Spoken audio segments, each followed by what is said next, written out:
մշտական բողոք և բացասական խոսույթ։ Դժբախտ մարդը հազվադեպ է շնորհակալ լինում։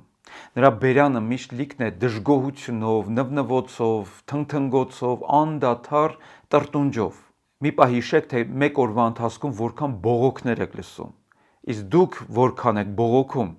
Կարող եք անգամ այդպիսի մի փորձ անել, ինքներդ ձեզ վրա հաշվել, թե օրվա ընթացքում քանի անգամ եք տրտնջում և քանի անգամ եք գոհանում։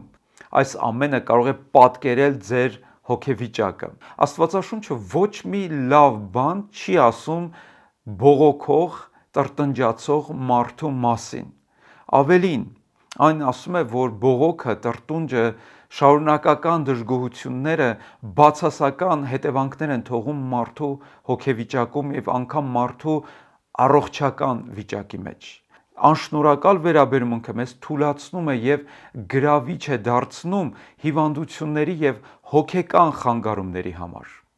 Անգամ բժշկության մեջ է ապացուցված, որ շարունակական դժգոհությունը թուլացնում է մեր իմունիտետը, իսկ շարունակական գոհունակությունը, շնորհակալ լինելը ամրապնդում է մեր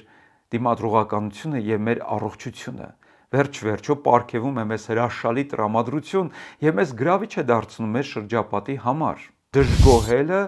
կարող է դառնալ սովորություն, իսկ սովորությունը կարող է դառնալ բնավորություն։ Եվ հիմա ուշադիր, բնավորությունը դառնում է կյանք։ Հետևաբար, եթե ուզում ես կյանքդ փոխվի, պետք է բնավորությունդ փոխվի, եթե ուզում ես բնավորությունդ փոխվի, փոխիր սովորությունդ։ Եվ եթե ունես նման սովորություն անդադար բողոքելու, անընդհատ առիթներ գտնելու, որ մի բանից բողոքես, աշխատիր այդ ուղղությամբ, դա քեզ կդժբախտացնի և դրա հակառակը գոհունակությունը, ունենալ շնորհակալ սիրտ, դա քեզ միայն հրաշալի վիճակ կպարգևի։ Տեսեք, թե Աստվածաշունչը առաջին Թեսաղոնիկեցիներին 5-րդ 18 ինչ է ասում գոհության մասին։ Ամեն բանում գոհություն հայտնեք, որովհետև սա է ձեր հանդեպ Աստծո կամքը Քրիստոս Հիսուսով։ Շատերն են հարց տալիս և ասում են, ո՞րն է Աստծո կամքը ինձ համար։ Առաջին կարևոր բաներից մեկը, որը Աստծո կամքն է և մենք դա պետք է իրագործենք և պատասխանատվությունը մեզ վրա է, գոհանալն է, շնորհակալ լինելն է։ Ուրեմն ասում է ամեն բանում գոհություն հայտնեք։ Մեկ այլ տեղում էլ Աստվածաշունչը ասում է, որ ամեն ժամանակ գոհություն հայտնեք։ Հիմա եկեք գումարենք այս երկու խոսքերը, դնենք կողք կողքի, համատեղենք և ինչ ենք ստանում, ամեն ժամանակ, ամեն բանում գոհացեք Աստծուց։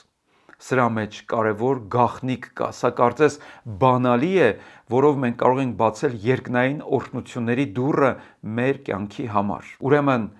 գոհությունը վանում է դժբախտության և տրտմության զգացողությունը և ձեզ ավելի կենսախինդ է դարձնում։ Ես միշտ ասում եմ, գոհացող սրտին Աստված միշտ գոհանալու առիթներ կտա։